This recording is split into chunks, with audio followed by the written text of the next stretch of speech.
আসসালামু আলাইকুম বিয়স, আপনাদের প্রত্যেকের মনে একটা প্রশ্ন জাগে যে ভাই জাহাজ বা নৌজাহানগুলো যখন সমুদ্র দিয়ে চলাচল করে বা সেগুলো যখন কোম্পানি দিয়ে যায় বা চরের উপর দিয়ে যায় তখন সেগুলো ফাঁকা বা শেপের কোনো ক্ষতি হয় কিনা বা সেগুলো মাটি টাচ করে কিনা, প্রত্যেকের মনে কিন্তু এই প্রশ্নটা জাগে। তো আজকে আমরা আপনাদেরকে সেই বিষয়টা প্র্যাকটিক্যালি দেখানোর চেষ্টা করব। চলেন। এখন আপনারা যেটা দেখতে পাইতেছেন এটা হচ্ছে জাহাজের মেইন জিনিস, অর্থাৎ পাকা। যে জাহাজের প্রত্যেকটা জাহাজ বা প্রত্যেকটা নৌজাহানের কিন্তু এই পাকাটা থাকে। আর এটা হচ্ছে যখন আপনি ইঞ্জিন স্টার্ট দিবেন তখন সাথে সাথে কিন্তু এই পাকাটা ঘুরবে। আর এখন আর এটা হচ্ছে শেপ, আর যেটার কাজ হচ্ছে যখন আপনি স্টিয়ারিংটা ঘুরাবেন, অর্থাৎ উপর থেকে যখন স্টিয়ারিংটা ঘুরানো হবে তখন এই শেপটা যেদিকে ঘুরবে ঠিক জাহাজটা সেম ওদিকে যাবে। অর্থাৎ শেপ যেদিকে থাকবে জাহাজে ওদিকে ওদিকে যাবে। তো ঠিক শেপ এবং ফাঁকার নিচে আপনারা দেখতে পাইতেছেন, আর যে জিনিসটা এখন আপনারা দেখতে শেপ এবং ফাঁকার নিচে, এটাকে সাধারণত আমরা হাল্ক নামে চিনি। আর এটা হচ্ছে শেপ এবং জাহাজের নিচে থাকে, অর্থাৎ প্রত্যেকটা নৌজাহানের নিচে কিন্তু এই হাল্কটা থাকে।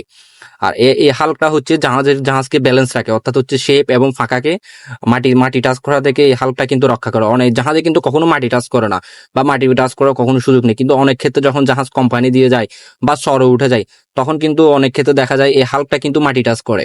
অর্থাৎ এই হাল্কটা ফাঁকা এবং শেপকে মাটি টাচ করা থেকে রক্ষা করে, অর্থাৎ কোনো ক্ষয়ক্ষতি থেকে কিন্তু এই হাল্কটাই রক্ষা করে।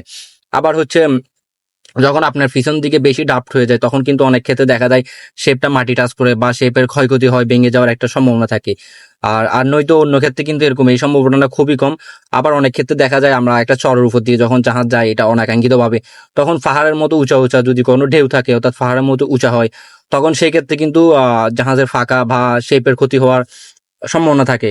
আবার সেই ক্ষেত্রে অনেক ক্ষেত্রে দেখা যায় যাতে সেই ক্ষতির সম্মুখীন হয় তাই জাহাজের সামনে একটু বেশি ড্রাফট দেওয়া থাকে যাতে পিছনে পাকা এবং শেপটা ক্ষতি না হয় কোনো, এই জন্য।